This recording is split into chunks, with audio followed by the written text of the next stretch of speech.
مکہ کی گلیوں میں ایک ایسا نوجوان رہتا تھا جس کی دیانت اور صداقت کی مثال دی جاتی تھی۔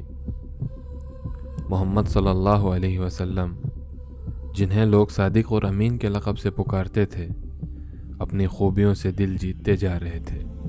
لیکن یہ کہانی صرف دیانت کی نہیں، بلکہ اللہ کی طرف سے ایک عظیم الشان مشن کی تیاری کی ہے۔ آپ صلی اللہ علیہ وسلم کی تجارت کا آغاز اس وقت ہوا جب انہوں نے مکہ کے مختلف تاجروں کے ساتھ کام کرنا شروع کیا۔ ان کی ایمانداری اور لین دین کی شفافیت نے انہیں مکہ کے تاجروں کے درمیان نمایاں کر دیا۔ آپ صلی اللہ علیہ وسلم کے چاچا حضرت ابو طالب ہمیشہ ان کی سرپرستی کرتے اور انہیں اپنی رہنمائی دیتے۔ ایک دن جب ایک بڑا تجارتی قافلہ شام کے لیے روانہ ہو رہا تھا، ابو طالب نے آپ صلی اللہ علیہ وسلم کو اس سفر کا حصہ بننے کی ترغیب دی۔ یہ نبی کریم صلی اللہ علیہ وسلم کا پہلا بڑا تجارتی سفر تھا، شام کی سرزمین کی جانب، جہاں انہوں نے اپنی دیانت اور ذہانت سے نہ صرف بہترین تجارت کی بلکہ اپنے ساتھیوں کے دل بھی جیت لیے۔ شام کے بازاروں میں آپ صلی اللہ علیہ وسلم نے ہر لین دین میں دیانتداری کا مظاہرہ کیا۔ ان کا یہ انداز تاجروں اور گاہکوں دونوں کے لیے حیرت کا باعث تھا۔ حضرت خدیجہ، جو ایک معزز اور کامیاب تاجرہ تھیں، آپ صلی اللہ علیہ وسلم کی ایمانداری کے قصے سن چکی تھی۔ انہوں نے اپنے تجارت کے معاملات سنبھالنے کے لیے آپ صلی اللہ علیہ وسلم کو منتخب کیا۔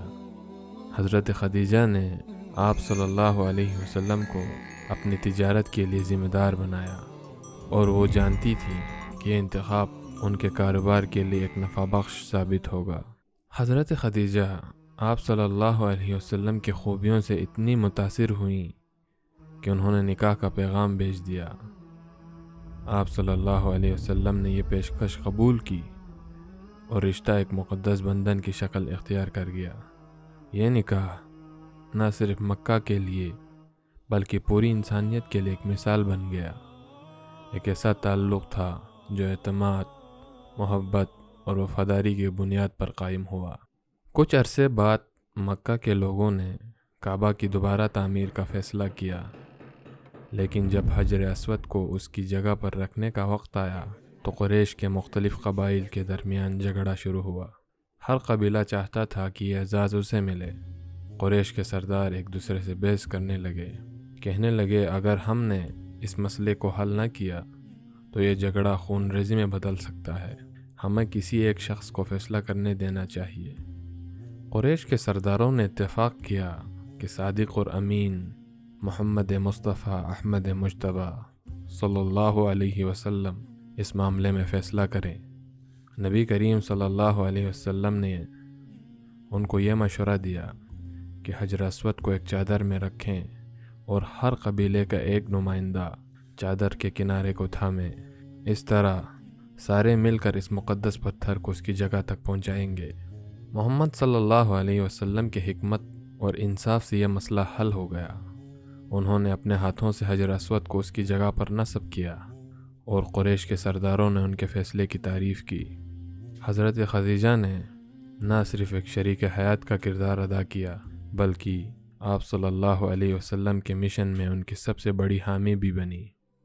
تجارت اور ازدواجی زندگی کے باوجود آپ صلی اللہ علیہ وسلم کے دل میں ایک خلا تھا۔ وہ معاشرے کے حالات اور انسانیت کی بھلائی کے بارے میں سوچتے رہتے۔ ان کے دل کی گہرائیوں میں انسانیت کی بھلائی کے لیے کچھ کرنے کی تڑپ بڑھتی جا رہی تھی۔ یہ وہ لمحہ تھا جب اللہ نے انہیں ایک عظیم مقصد کے لیے منتخب کیا تھا۔